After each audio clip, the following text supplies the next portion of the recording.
Sir, आज महाराजा अग्रसेन जी की जयंती का पर्व है और ये पर्व अग्रसेन समाज के कई सभी लोग मनाते हैं। उनके बारे में बाकी समाज के लोगों को और अग्रवाल समाज के लोगों को बहुत कम जानकारी है। आपके माध्यम से हम जानना चाहेंगे कि महाराजा अग्रसेन जी का उनके जीवन की जो प्रासंगिकता है, उनके व्यक्तित्व की जो प्रासंगिकता है, वो आज किस कदर लोगों में देखी जा सकती है, उसके बारे में हम आपसे जानना चाहेंगे। सबसे पहले मैं महाराजा अग्रसेन के बारे में आपको यह बताना चाहूंगा कि उनका जन्म आज से 5144 वर्ष पूर्व हुआ। उसका पूरा रिकॉर्ड है आज भी अनेक ताड़पत्रों पे या भोजपत्रों के ऊपर। उस समय इतिहास को लोग याद रखते थे, हाथ से कापियां लिखते थे और वो कापियां खराब हो जाती थी तो दूसरी कापियां लिखते थे। हमारे पास 3000 पुराने भोजपत्र पे भी अभी इतिहास है जिसकी कार्बन रेटिंग की गई। महाराजा अग्रसेन 15 वर्ष की उम्र में महाभारत का युद्ध लड़ा, जो उनकी क्षमता के बारे में बताता है। महाभारत में उनके पिताजी का स्वर्गवास हो गया, वो वापस आए और उन्होंने अपने राज्य के अंदर एक ऐसी खुशहाली लाई, इसलिए उनको उस समय हिंदुस्तान में जितने राज्य थे तो उन्हें महाराजा की उपाधि मिली। महाराजा यानी सभी लोगों में जो महान होता है उसको महा की उपाधि मिलती है। जैसे महाराणा प्रताप, उस समय राणा लोगों को राणा कहा जाता था, कई लोग राजा कहते थे, परंतु महाराणा की उपाधि सिर्फ महाराणा प्रताप को ही मिली। और भी महा की उपाधि, किसी को महामानव की उपाधि हम बोलते हैं, तो एक डॉक्टर शरद दीक्षित को मिली है, जिन्होंने लगभग 1.5 लाख ऑपरेशंस इंडिया में कटे हुए ओटों की किए। राधा कृष्ण हॉस्पिटल में 14,000 ऑपरेशंस किए और नोबेल पुरस्कार में उनका दूसरा नंबर रहा। तो महा की उपाधि महात्मा को भी मिली, गांधी को। तो ऐसे आपको गिने चुने लोग मिलेंगे। शरद दीक्षित जी का नाम नोबेल पुरस्कार में 2nd नंबर रहा। अब मैं महाराजा अग्रसेन की बात करूंगा कि महाराजा अग्रसेन का इतिहास आज के युग में भी प्रासंगिक है। महाराजा अग्रसेन ने उस समय लोकतंत्र की स्थापना की। आप लोकतंत्र यानी कैसे, जैसे छोटे छोटे गांव होते थे, छोटे छोटे कस्बे होते थे, तो वहां समझो 500 परिवार है, 1000 परिवार है या 5000 परिवार होते थे। तो वहां कोई भी दूसरे राज्य का आदमी आता था तो उसके अंदर समाजवाद की भावना देते थे। जो आज समाजवाद के नाम से सत्ताएं चल रही है, उनको हर परिवार 1 रुपया और 1 ईंट देता था। तो 1 ईंट मिल गई तो घर बन गया, उसमें थोड़ा बहुत खर्चा, जो 1-1 रुपया आया उसमें से खर्च हो गया और उसका खुद का मकान हो गया। बचे हुए पैसे से वो अपना व्यवसाय करता था। तो महाराजा अग्रसेन ने 1 रुपया 1 ईंट देकर समाजवाद की स्थापना की, जो सबसे सफल रहा और उसका सबसे पुराना इतिहास है। उसके बाद लोकतंत्र की स्थापना के बारे में बात करूंगा। वो कहा करते थे कि प्रजा अपना राज्य छोड़कर कहीं भी जा सकती है, परंतु राजा अपनी एरिया को छोड़कर, अपने राज्य को छोड़कर दूसरे राज्य में नहीं जा सकता। इसलिए राजा ने प्रजा के लिए अपना कर्तव्य निभाना चाहिए, उसकी खुशहाली के लिए कर्तव्य निभाना चाहिए। ऐसे महान विचार के महाराजा अग्रसेन थे। उस समय लोकतंत्र की स्थापना कैसे की कि जनपद के चुनाव होते थे, राजा के चुनाव होते थे। जनपद के चुने हुए अधिकारी राजा को बदल सकते थे। वही प्रथा आज चली आ रही है, पर उस समय राजा पैसे देकर, पैसे का मतलब सुख सुविधा देकर राज्य किया करते थे। और आज उल्टा है, राजा पैसे जनता से लेता है और दुनिया भर के टैक्स लेता है और प्रजा पर कुठाराघात होता है। अभी जैसे महाराष्ट्र का मुख्यमंत्री मध्य प्रदेश तो नहीं जाएगा राज्य करने, यहाँ का सरपंच नहीं जाएगा, परंतु यहाँ के प्रजा यानी हम महाराष्ट्र वाले, यहाँ से हम मध्य प्रदेश जा सकते, केरला जा सकते, हिमाचल जा सकते। तो ये उनकी सोच थी, वो आज प्रासंगिक बन सकती है। उसी प्रकार महाराजा अग्रसेन का महाराज से बहुत बड़ा जुड़ाव था। आरवी के पास क्या नाम है, कौंडल्यपुर की माता भगवती देवी यानी उनकी पिताजी की पत्नी थी, यानी इनकी माता थी। तो उस समय उनका नाम विदर्भी देवी करके था। तो विदर्भ का नाता और महाराजा अग्रसेन के अग्रोहा धाम का नाता उस समय से है। उसके बाद इतिहास ये मिलता है कि वहां पे किसानों की खुशहाली के लिए उस समय नहरें बनाई गई। वो अभी खुदाई के अंदर, अग्रोहा के अंदर उस समय की नहरें मिलेंगी, यानी कार्बन रेटिंग के हिसाब से। तो नहरों का इंतजाम उन्होंने किया था। उसके बाद में किसान कैसे खुशहाल रहे, उनकी फसलें कैसे बराबर दाम में बिके, उन्होंने गौधन को बहुत महत्व दिया था। आज हमारे यहाँ की गौधन के अंदर भारत का गौधन पूरा 90% फॉरेन में चले गया। जो हमारे यहाँ की नील गाय थी, राठी गाय थी, या यहाँ की गुजरात की गाय का नाम भूल रहा हूँ, नील जो भी गाय का नाम है, वो अच्छे बीज हमारे चले गए फॉरेन में। और वहां के हमारी जर्सी गाय आ गई जिसकी क्वालिटी सुअर के बराबर है। ये काऊ में A1 और A2 दूध होता है, जिसको इंटरनेशनली साइंटिफिक लोगों ने प्रूव किया है, वो विषय अलग है। उसके बाद इन्होंने हमारे यानी जैसे हम बोलते मंत्रों में क्या ताकत है, उस समय का इतिहास है कि वे महालक्ष्मी के उपासक थे। उनकी उपासना से धन वर्षा होती थी, यानी किसान खुशहाल रहते थे, व्यवसायी खुशहाल रहते थे। उस समय उनके यहाँ पढ़ाई के सिस्टम थे अच्छे। तो उस समय के हिसाब से इन्होंने काफी कार्य विकास के लिए किया। तो इनको युग विकास पुरुष भी कह सकते हैं। उसके बाद में आप देख रहे होंगे ममता, उनको प्रजा के प्रति वो मां का रूप धारण करके कार्य करते थे, ममता थी। आज हम देख रहे हैं किसी भी पार्टी का नेता हो, चुनकर आने के बाद ममता उतनी नहीं रहती या खत्म हो जाती है। और ममता होना पुरुष समाज के विकास के लिए, राज्य और राष्ट्र के विकास के लिए ममता का आदान प्रदान होना चाहिए। उसके बाद आप क्षमता देखेंगे तो उन्होंने काफी सारे महाभारत के युद्ध के बाद भी राजाओं के छोटे मोटे युद्ध होते रहते थे।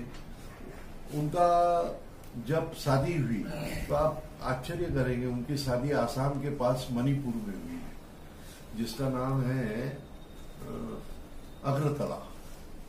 तो महाराजा अग्रसेन की शादी वहां हुई, इसलिए उसका नाम अग्रतला पड़ा। तो हमारे यहाँ हजारों कोस दूर एक राज्य से दूसरे राज्य में शादियां हुआ करती थी, और वे कभी इसके पक्षधर नहीं थे जातिवाद के। अग्रोहा के अंदर जो रहता था वो अग्रबंधु हो गया, चाहे वो किसी भी जात का हो, तो इनमें जातिवाद नहीं था। उसके बाद में क्षमता, ममता, समता। समता यानी समाजवाद का मैंने आपको उदाहरण दिया कि कैसे समता थी, उसको उस वक्त समता कहते थे। उसके बाद में मानवता। हर धर्म का आधार मानवता है। मानवता के लिए उन्होंने जो कार्य किए, उसी के ऊपर उन्हें महाराजा मिला। तो ये महाराजा अग्रसेन के सिद्धांत थे। न वो कोई जातिवाद पे थे, न कहीं विशिष्ट वर्ग को मानते थे। वो क्षत्रिय थे, कुलवंश के क्षत्रिय थे। तो ऐसा इतिहास बताता है। उसके पूर्व का इतिहास मेरे को आइडेंटिफाई नहीं हुआ है कि वो महाराजा अग्रसेन की पीढ़ी में थे। महाराजा भगवान राम की पीढ़ी, महाराजा अग्रसेन भगवान राम की पीढ़ी में थे, इसलिए वो क्षत्रिय थे। परंतु उन्होंने क्षत्रिय धर्म को छोड़ा, क्योंकि जब 18 यज्ञ किए तो 8वें यज्ञ में बकरी की, गाय की, भैंसे की बलि देना पड़ता था। उस वक्त उन्होंने अहिंसा का रूप अपनाया और बोले मैं बलि नहीं दूंगा। उनकी उपासना से धन वर्षा होती थी, यानी किसान खुशहाल रहते थे, व्यवसायी खुशहाल रहते थे। उस समय उनके यहाँ पढ़ाई के सिस्टम थे अच्छे। तो उस समय के हिसाब से इन्होंने काफी कार्य विकास के लिए किया। तो इनको युग विकास पुरुष भी कह सकते हैं। उसके बाद में आप देख रहे होंगे ममता, उनको प्रजा के प्रति वो मां का रूप धारण करके कार्य करते थे, ममता थी। आज हम देख रहे हैं किसी भी पार्टी का नेता हो, चुनकर आने के बाद ममता उतनी नहीं रहती या खत्म हो जाती है। और ममता होना पुरुष समाज के विकास के लिए, राज्य और राष्ट्र के विकास के लिए ममता का आदान प्रदान होना चाहिए। उसके बाद आप क्षमता देखेंगे तो उन्होंने काफी सारे महाभारत के युद्ध के बाद भी राजाओं के छोटे मोटे युद्ध होते रहते थे। उनका जब शादी हुई तो आप आश्चर्य करेंगे, उनकी शादी आसाम के पास मणिपुर में हुई है, जिसका नाम है अग्रतला। तो महाराजा अग्रसेन की शादी वहां हुई, इसलिए उसका नाम अग्रतला पड़ा। तो हमारे यहाँ हजारों कोस दूर एक राज्य से दूसरे राज्य में शादियां हुआ करती थी, और वे कभी इसके पक्षधर नहीं थे जातिवाद के। अग्रवाल के अंदर जो रहता था वो अग्रबंधु हो गया, चाहे वो किसी भी जात का हो, तो इनमें जातिवाद नहीं था। उसके बाद में क्षमता, ममता, समता। समता यानी समाजवाद का मैंने आपको उदाहरण दिया कि कैसे समता थी, उसको उस वक्त समता कहते थे। उसके बाद में मानवता। हर धर्म का आधार मानवता है। मानवता के लिए उन्होंने जो कार्य किए उसी के ऊपर उन्हें महाराजा मिला। तो ये महाराजा अग्रसेन के सिद्धांत थे। न वो कोई जातिवाद पे थे, न कई विशिष्ट वर्ग को मानते थे। वो क्षत्रिय थे, कुलवंश के क्षत्रिय थे। तो ऐसा इतिहास बताता है, उसके पूर्व का इतिहास मेरे को आइडेंटिफाई नहीं हुआ है कि वो महाराजा अग्रसेन की पीढ़ी में थे। महाराजा भगवान राम की पीढ़ी, महाराजा अग्रसेन भगवान राम की पीढ़ी में थे, इसलिए वो क्षत्रिय थे। परंतु उन्होंने क्षत्रिय धर्म को छोड़ा, क्योंकि जब 18 यज्ञ किए तो 18वें यज्ञ में बकरी की, गाय की, भैंसे की बलि देना पड़ता था। उस वक्त उन्होंने अहिंसा का रूप अपनाया और बोले मैं बलि नहीं दूंगा, मुझे ऐसा राज्य नहीं चाहिए। और एक अहिंसा का उन्होंने धर्म को आगे बढ़ाया, और उस समय वो क्षत्रिय से वैश्य बने। और आज वैश्य समाज पूरे हिंदुस्तान में नहीं, विश्व के अंदर है। चाहे वो, मैं तो ये कहता वैश्य वो है जो श्रम भी करता है, पैसा भी लगाता है, रोजगार भी देता है, वो वैश्य होता है। उसके बाद में किसान, किसान पैसा भी लगाता है और श्रम भी करता है, तो वो भी वैश्य है। उसके बाद में कर्मचारी लोग बोलो तो वह भी अपना श्रम बेचते हैं। तो किसी चीज का क्रय विक्रय करना ही वैश्य को कहलाएगा। अब आ गया कारपोरेट सेक्टर। वैश्य पैसा लगाता है, खुद काम करता है और लोगों को रोजगार देता है और फिर सरकार को टैक्स देता है, तो वो वैश्य होगा। अब आएंगे हम कारपोरेट सेक्टर की बात करेंगे। कारपोरेट सेक्टर क्या होता है? वो वैश्य से बड़ा होता है, परंतु वह देश के पैसों की लूटमार भी करता है। अधिकांश 90% की बात करूंगा कि सरकार की साठगांठ से वो बहुत बड़ा व्यवसाय करता है। खैर हम उसकी बात नहीं करेंगे ज्यादा, वो अलग विषय हो जाएगा। आज छोटे छोटे वैश्य जो 14 घंटे काम करते हैं, उनका जीवन खतरे में क्योंकि बड़ी बड़ी विदेशी कंपनी आ गई है, बड़ी बड़ी मॉल खुल गए हैं, और फिर कारपोरेट सेक्टर के अनिल अंबानी जी है, अडानी जी है, या और भी 25 कारपोरेट सेक्टर है, वो छोटे उद्यमियों को बेरोजगार कर रहे हैं। उसमें क्या होगा कि छोटे उद्यमियों के 3 कर्मचारी काम कर रहे हैं, 1000 दुकानें बंद हुई तो 3000 लोगों का काम गया, और 3 माल में कितने लोगों को काम मिलेगा? 40 से 100 लोगों को। तो 90% रोजगार की कमी होगी। और छोटा व्यापारी जितने कम मार्जिन से काम करता है, उतना कम मार्जिन में कोई नहीं करता। उसका ग्राहक से एक पारिवारिक संबंध होता है। तो उनके सिद्धांत आज के इस समय प्रासंगिक इस प्रकार है। एक सवाल था मेरा, महाराजा अग्रसेन ने जिस लोकतंत्र की स्थापना महाराज अग्रसेन ने की थी, उसमें मानवता, क्षमता, ममता, क्षमता और अहिंसा ये दिखा करती थी, लेकिन आज के लोकतंत्र में वो चीज दूर दूर तक के नजर नहीं आती। क्या कारण है? भाई मेरे शब्द नहीं है ये।